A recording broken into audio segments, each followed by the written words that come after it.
Assalamualaikum warahmatullahi wabarakatuh. Alhamdulillah, puji syukur kita panjatkan kehadirat Allah. Selawat dan salam kita panjatkan kepada Nabi Muhammad Sallallahu Alaihi Wasallam. Terima kasih kepada fasilitator saya, Bapak Asy Asyaukani, dan Ibu PP saya, Ibu Al-Hazali Aini. Pada kesempatan ini saya akan memaparkan mengenai intisari pemikiran Ki Hajar Dewantara tentang pendidikan. Istilah pendidikan merupakan kata yang tidak asing bagi kita semua sebagai masyarakat umumnya dan khususnya sebagai pendidik, di mana pada zaman sekarang ini merupakan fase kehidupan yang kita lewati baik secara formal dan non formal. Kita mengetahui bahwasanya Bapak Ki Hajar Dewantara ini merupakan bapak pendidikan yang mengusung pendidikan itu berkembang di masyarakat Indonesia dan dapat dinikmati oleh seluruh masyarakat Indonesia. Istilah pendidikan merupakan tempat bertumbuh atau persemaian benih kebudayaan, yang mana kebudayaan tersebut merupakan peradaban yang bertumbuh dan berkembang di dalamnya. Pendidikan dan kebudayaan itu merupakan suatu kedua istilah yang saling erat-mengerat dan tidak bisa dipisahkan, dan mereka di dalam kebudayaan itu dengan ada pendidikan dan berkembang biak dengan melakukan komunikasi yang terbuka. Seperti kita pernah mendengar istilah Ingarso Sung Tulodo Ing Madio Mangun Karso Tut Uri Handayani. Hal itu atau istilah itu merupakan istilah yang bermakna dan mesti kita mengimplementasikannya. Hal di atas dapat tercapai jika pendidikan itu dilakukan secara baik. Dari pemikiran Ki Hajar Dewantara ini diharapkan kita sebagai pendidik bisa memaknai dan memahami jikalau adanya pendidikan itu merupakan akan mengalami perubahan. Perubahan itu dinamis dan terus bergerak sesuai kodrat alam dan kodrat zaman.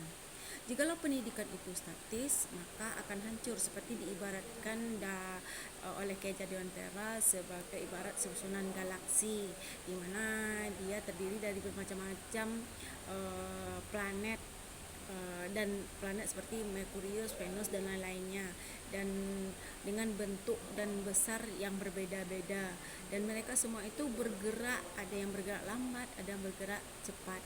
Nah, dari analogi tersebut, maka kita dapat sebagai pendidik harus melihat dahulu anak didik kita itu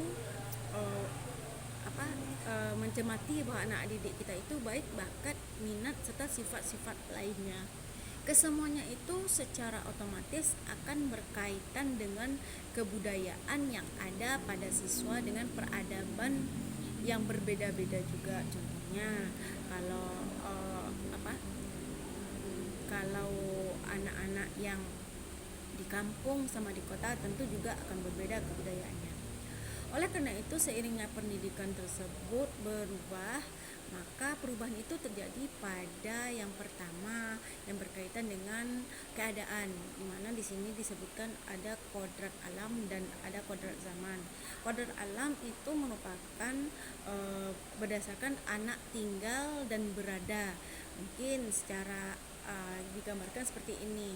Jika anak berada di pegunungan dengan berada di dataran rendah, dia akan mengalami keadaan yang berbeda. Jika di pegunungan, anak-anak akan melakukan aktivitas yang akan membuat badannya hangat. Terus yang berada di dataran tinggi akan mengadakan aktivitas yang biasa-biasa aja dengan menyesuaikan suhu lingkungan. Begitu juga dengan kodrat zaman, di mana pada dahulu kala atau pada mungkin tahun 2000-an, kehidupan di desa akan berubah dengan kehidupan yang sekarang. Begitu juga dengan kehidupan yang sekarang di daerah dataran tinggi akan berubah dengan dataran sekarang. Atau kita analogikan juga seperti pada zaman milenium dengan perkembangan zaman sekarang sudah menjadi zaman 4.0. Nah, yang kedua adanya azas trikon, di mana kontinuitas. Yang pertama kontinuitas, yakni perubahan itu tersebut terjadi terus menerus dan budaya yang ada di dalam perubahan itu harus dipegang esensinya, sehingga dengan memberikan komunikasi yang terbuka. Yang kedua adalah konvergensi, yaitu dimana pendidikan itu memanusiakan manusia, atau dengan kata dapat menerima kekurangan dan kelebihan manusia. Terus konsentris, di mana perubahan itu harus berpusat kepada murid atau anak. Terus sehingga sejatinya jika pendidikan itu berjalan dengan baik, maka ada perubahan yang lebih baik kepada yang pertama budi pekerti.